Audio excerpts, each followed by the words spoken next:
एक पिता की इमोशनल हिंदी कहानी। जब मैं घर से गुस्से में बड़बड़ाते हुए निकल आया था और बस स्टैंड की तरफ आगे बढ़ने लगा, मैं मन ही मन बड़बड़ा रहा था। पता नहीं कितने पैसे छुपा के रखे हैं, लेकिन मेरे लिए एक बाइक नहीं ले सकते। अब मैं यहाँ से चला जाऊंगा और तब तक वापस नहीं आऊंगा जब तक मैं खुद के पैसों से बाइक नहीं खरीद लेता। इतना सोच ही रहा था तभी मेरे पैर में मुझे कुछ चुभने का एहसास हुआ।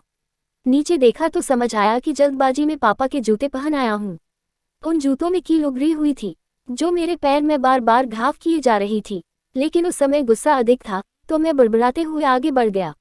एकाएक मुझे याद आया कि मैं पापा का पर्स भी साथ ले आया हूँ। मेरे खुराफाती दिमाग में एक ख्याल आया, क्यों ना आज पापा का पर्स चेक किया जाए, जिसे आज तक उन्होंने किसी को हाथ तक नहीं लगाने दिया था। सो की जगह पर एक डायरी रखी हुई थी। तब मैंने सोचा, ओह, तो यहाँ खजाना छुपा रखा है। मैं समझ रहा था कि यहाँ पापा ने लिखा होगा कि किससे कितने पैसे लेने हैं और किसको कितने पैसे दिए हैं, लेकिन मैं गलत था। जब मैंने उस छोटी सी डायरी का पहला पेज खोलकर देखा तो वहां पर जो लिखा था वह थोड़ा सीरियस कर देने वाला था। डायरी में जो लिखा था उसे पढ़ने के बाद मेरे चेहरे पर जो एक्सप्रेशन थे वह गायब हो चुके थे, क्योंकि डायरी में वैसा कुछ नहीं था जैसा मैं सोच रहा था। वहां पर उन पैसों का हिसाब लिखा हुआ था जो अलग अलग कामों के लिए अलग अलग लोगों से उधार लिए गए थे। उस लिस्ट में कंप्यूटर के नाम पर भी पैसे लिए गए थे। कुछ यूं लिखा था, 50,000 बेटे के कंप्यूटर के लिए। ये वही कंप्यूटर था जिसे मैं आज तक यूज कर रहा हूँ, लेकिन मुझे ये पता नहीं था उस कंप्यूटर को खरीदने के लिए पैसे कहाँ से आए थे। लेकिन आज पता चल रहा था।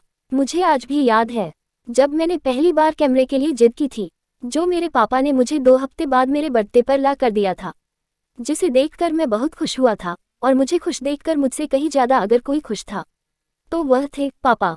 अब मेरे चेहरे से गुस्सा एकदम गायब हो चुका था। जब मैंने आगे का पन्ना पलटा तो वहां पर कुछ विशेष इच्छाएं लिखी हुई थी। पहली जो विश थी उसमें जो लिखा हुआ था, अच्छे जूते पहनना। ये बात मेरी कुछ समझ नहीं आई। तभी मेरा पाँव अचानक सड़क पर भरे हुए पानी पर जा पड़ा और तभी मेरे पाँव में कुछ गीलीपन होने का एहसास हुआ। जब मैंने जूता उतार कर देखा तो उसका तला टूटा हुआ था। ये देखकर मुझे डायरी में लिखी बात याद आ गई। तभी मुझे माँ पापा की कही बातें भी याद आ रही थी कि कैसे माँ जब कहा करती थी पापा से, अब तो जूते पुराने हो गए, नए ले लीजिए, तो पापा अक्सर यह कहकर टाल दिया करते थे, जूते अभी और चलेंगे, अभी कुछ दिन पहले तो लिए थे। मुझे आज समझ आ रहा था कि कितने दिन और चलेंगे। साथ ही साथ यह भी समझ आ रहा था, उस पन्ने को जब मैंने पलट कर देखा तो वहां कल की डेट लिखी हुई थी।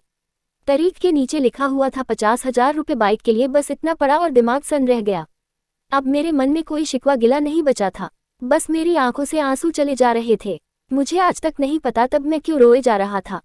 अब मैं जल्दी से घर की तरफ भागा, लेकिन जूतों की वह कील पाँव में अब तक घाव बनाने में कामयाब हो चुकी थी। मैंने जूतों को रास्ते में ही निकाल कर फेंक दिया और भागते लड़खड़ाते हुए घर जा पहुंचा, लेकिन पापा घर पर नहीं थे। मैं समझ गया वह कहाँ थे। मैं सीधा पास वाली बाइक एजेंसी की तरफ भागा। पापा को समझ नहीं पा रहे थे आखिर हो क्या रहा है, मैं क्यों रो रहा हूँ। मैंने पापा से कहा, पापा मुझे मोटरसाइकिल नहीं चाहिए, आप अपने लिए जूते ले लीजिए। अब आज से मैं जो भी करूँगा अपनी मेहनत से अपने बलबूते पर पढ़कर करूँगा। हमारे पिता, हम अक्सर देखते हैं कि हम अपनी माँ से हर बात शेयर करते हैं और माँ भी इसके बदले में हमें बहुत प्यार देती है, लेकिन एक शख्स ऐसा भी होता है जो हमें छुपकर प्यार करता है। वह होते हैं हमारे पिता। ये परिवार में एकमात्र ऐसा व्यक्ति होता है जो अपने बच्चों से उन्हें बिना जताए छिपकर प्यार करता है, खुद की इच्छाओं को मारकर बच्चों के लिए सपने देखता है और उनकी खुशी में ही खुश हो जाता है।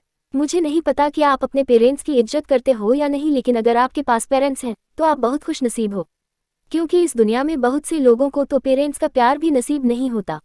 अंत में मैं यही कहना चाहूँगा कि माँ बाप की भावनाओं का सम्मान करें।